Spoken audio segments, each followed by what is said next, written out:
คิดว่าทำบุญให้พ่อให้แม่ในวันแจกเขาแต่ว่ามีการขางัวขาควายขาหมูเห็ดเป็ดไก่หอยแข้งมะแรงภูปลาดุก ปลานิ่นสะปลาบดเป็นสะจักมันยังตายแน่นั่นน่ะมาแก่ใหม่เด้อแก่ใหม่มีเหล่ามียามีหอรสพพบงั้นล้วนแล้วแต่พวกเจ้าลงทุนซื้อนรกบัดนั่นแหละบ่ได้ก็แล้วกันน้อยก็บ่ได้บอกให้เลยถ้าเป็นแบบนั้นล่ะบัดนี้ก็ไทยบ้านไทยเมืองกับผ้าเฮ็ดทั้งเมาทั้งหมักย่องผ้ากันว่าค้ำอุทิศบุญขอศีลแล้วก็รักษาศีลบ่ได้ก็เป็นขี้ตัวเจ้าของอีกแม่นบ่ล่ะเตรียมตัวไหว้พระเด้อว่านะอีมินาสกาเลนะโอ้ยลองข้อจักหน่อยนะเด้มักย่องเด้โอ้ยมันบ่แม่นแนวเล่นๆเด้แม่นพระสงฆ์เหล่านั้นสิบริสุทธิ์บ่บริสุทธิ์ก็สร้างแต่ว่าถวายท่านในหมู่สงฆ์เข้าใจว่าล่ะถวายท่านกับหมู่สงฆ์เทเดียวนี่มีอานิสงส์ยิ่งกว่าถวายพุทธเจ้าถึง100 ครั้งบนตัวเนี่ยมันบ่แม่นของเฮ็ดเล่นเด้พระสงฆ์เหล่านี้สิได้เป็นผู้สืบทอดคำสอนพระพุทธเจ้าพุทธเจ้ามีอายุ45 พรรษาหนึ่งตั้งแต่แสดงธรรมมานี่จักว่าล่ะตอนนั้นบ่ทันได้แสดงนั่นตอนเป็นคนอยู่ตั้งแต่ปี1ฮอด39 ปีนั่นน่ะเข้าใจว่าล่ะบาดตอนนั้นก็ยังมีลูกมีเมียอยู่ตอนออกบวชมา6 ปีนี่กับบ่ทันได้บรรลุหยังอยู่คือกันแต่ว่าก็ตายอยู่พี่แสดงธรรมมาร่วมรถ45 พรรษา45 ปีนั่นหมู่พระสงฆ์ทั้งหลายเหล่านี้นี่ฮอดปัจจุบันนี่แหละเพิ่นสิทุศีลบ่ทุศีลก็สร้างเพิ่นไปยังกันนี่เฮาถวายทานในนามแห่งหมู่สงฆ์มั้ยเข้าใจว่าล่ะท่านตัวมันก็ถึงเบิดนั่นแหละถ้ามีความบริสุทธิ์นี่จึงบอกว่าในมือนั้นทุกคนมาแก้ไขตนเองที่เข้าใจว่าเฮ็ดบุญหาพ่อให้แม่เบิด500,000คนกูเบิดล้านคนกูจ้างหมอลำคณะใหญ่ดังคักคนตีกันขากันทวนอยู่บ่ได้รู้เรื่องเนาะกินเหล้าเมายาแถลงมักย่องขี้คุยโว้โอ้อวดใส่กันเมาเซ่จ้างแขกผู้มีเกียรติมาหาแต่เราอันแนวยี่ห้อดีๆไม่ให้เขาสแตกแต่ของเลยไปแดกเราเองในนรกขุนมันไม่ธรรมดาเด้อบ่ได้เว้าเล่นนี่เว้าอีหลีเด้นี่รู้จักอีหลีวะอีหลีแปลว่าจริงๆเนี่ยธรรมดาบ่แต่จังว่ามาแก้ไขตนเองแก้ไขคนที่ตกทุกข์ได้ยากที่รอโอกาสที่สิมีคนมาช่วยเหลือนี่มันยากคืออย่างนี้เด้เขาตกนรกคือเอาซะว่าเป็นกัปหนึ่งจังซี่ญาติก็เสือกไปตกน้ำกันมันสิเอาผู้ใดมาเฮ็ดให้กันเนาะลูกก็ตกเพราะลูกพ่อแม่เจ้าของเองก็ตกหลานเหลนหล่อนก็ตกเพราะเจ้าของคนส่วนมากตายแล้วสิไปอบายภูมิ 99.99% อย่างเงี้ยคือพระพุทธเจ้าเพิ่นเตรียมไว้ขนโคกับเขาโคนี่แหม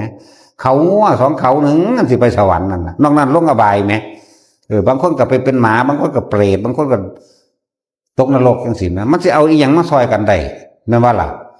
มันสั่นตัวสิรอคอยโอ้ยผู้ใดตายแล้วกูบ่เห็นว่ามาบอกกูดอกจังซี่อายุพวกนั้นมันยืนบัดแล้วมันเสือกตกอยู่นำกันมันสิเอามาซอยกันคิดเบิ่งคักๆโลดเด้อเฮาถวายของแก่หมู่สงฆ์นั่นนะ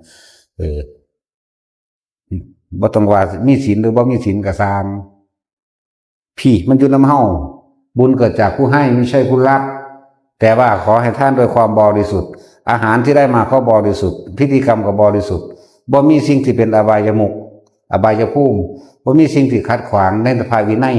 เป็นเครื่องขวางเครื่องกั้นไม่มีเหล่าบ่มีการฆ่าจักว่าล่ะบางคนก็เถียงแล้วบ่มีสมองปัญญาหลายก็ดีเนาะว่าซั่นสิเอาหยังเลี้ยงคนถ้าว่าเด้อุ้ยเขาฆ่ากันเองอยู่ในตลาดร้านค้าเขาฆ่ากันเองโรงฆ่าสัตว์พุ่นแม่นบ่ล่ะบ่ต้องไปเป็นผู้เป็นเจ้ากี้เจ้าการตัวเอาเนื้อให้แน่ 3,000 โลวังสิกบาลตัวเนาะโง่คักปานนั้นก็พวกบ่มีสมองก็สิโง่ปานนั้นบ่ก็จะให้มีเหล้ามียาเพิ่มเข้ามาตัวนั้นแต่มันถูกต้องตามพระวินัยเห็นบ่เรียกว่าอาหารกับบริสุทธิ์ใจของคนผู้สิถวายทานให้ทาน แล้วก็จำเพาะเจาะจงอุทิศตรงไปหามารดาและบิดามันก็บริสุทธิ์ตันตัวพระนั่นสิบริสุทธิ์บ่บริสุทธิ์มันสิฮู้น้ำเขาเจ้าบ่เนาะเนี่ยเพิ่นก็บ่ได้ว่าภิกษุนั้นต้องบริสุทธิ์เป็นอรหันต์ทั้งหมดเลยกูจะไปหาใส่บาตรจังสิมี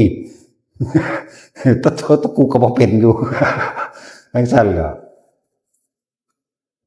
มาแล้วเบิ่งการที่สงการให้ท่านเด้อเดรัจฉาน100นั่นว่าซั่นคนทุศีล1,000นั่นบ่ล่ะคนมีศีล10,000คนทรงฌาน100,000โสดาบันประมาณค่าไม่ได้เห็นบ่ซั่นสกิทาคาอรหันต์ประมาณบ่ได้จนถึงว่าถวายทานให้แก่พระปัจเจกพุทธเจ้า100 ครั้งก็สู้กับพระพุทธเจ้าเพียงครั้งเดียวไม่ได้เห็นบ่ล่ะบัดนี้ถวายทานนี่ก็พระพุทธเจ้านี่100 ครั้งก็ไม่สู้ถวายทานให้หมู่ภิกษุสงฆ์เพียงครั้งเดียวไม่ได้เนี่ยแต่ว่าพอเห็นเพิ่นเขียนว่าแม่นบ่ล่ะต้องทุศีลต้องไม่ทุศีลหรือต้องบริสุทธิ์หรือหยังบ่มีเด้ล่ะสงฆ์เป็นตัวแทนรับสิไปเว้าหยังเด้ตั้งแต่เอาผ้าเหลืองห้อยหูไว้ก็ยังถือว่าสงฆ์ได้ผู้ใดไปทำบุญกับแค่นั้นมันก็ยังได้หรอกสมัยการต่อไปเรียกว่าอันตรธานความเสื่อมแห่งภิกษุขณะนั้นจะยังไม่ได้ชื่อว่าพุทธศาสนาได้เสื่อมลงเด้นั่นน่ะโจรบ่มีภิกษุจักรูปแต่ผู้ใดปรารถนาที่จะบวชกับต้นไม้ต้นโพก็ได้เจดีย์พระเจดีย์ก็ได้กับพุทธรูปก็ได้นั่นแต่ว่าต้องบ่มีเลยแต่ถ้ามีอยู่ห้ามเฮ็ดเข้าใจว่าล่ะถ้าสิเว้าถึงหม่องพุ่นเด้กับประมวลลงมาใส่กันนั่นเลยเนาะศึกษายังไงศึกษามันสีกถิ่มมันเราไปยังพระไตรปิฎกก็เลยจะว่าแต่มันทะลุถ้ามันแตกฉานไปเบิดเลยบ่แม่นการให้มีไตรปิฎกนอกพระไตรปิฎกก็มีเด้อที่มานอกที่ประเด็นนับเข้าไปในไตรปิฎกก็มีเด้อหนังสือบางเล่มเขาอ่านจบแล้วหายต่อหน้าต่อตาก็มีไงก็เสียดายก็ยังยังสั่น2-3 เล่มได้มันหายต่อหน้าต่อตาคือพระอันผู้มาหาเฮานั่นแหละกราบลงแต่ที่3เงยหน้าขึ้นเสียล่ะก็ยังมีเว้ยเว้าสมั่งแล้วเว้ยเนาะเว้าสมั่ง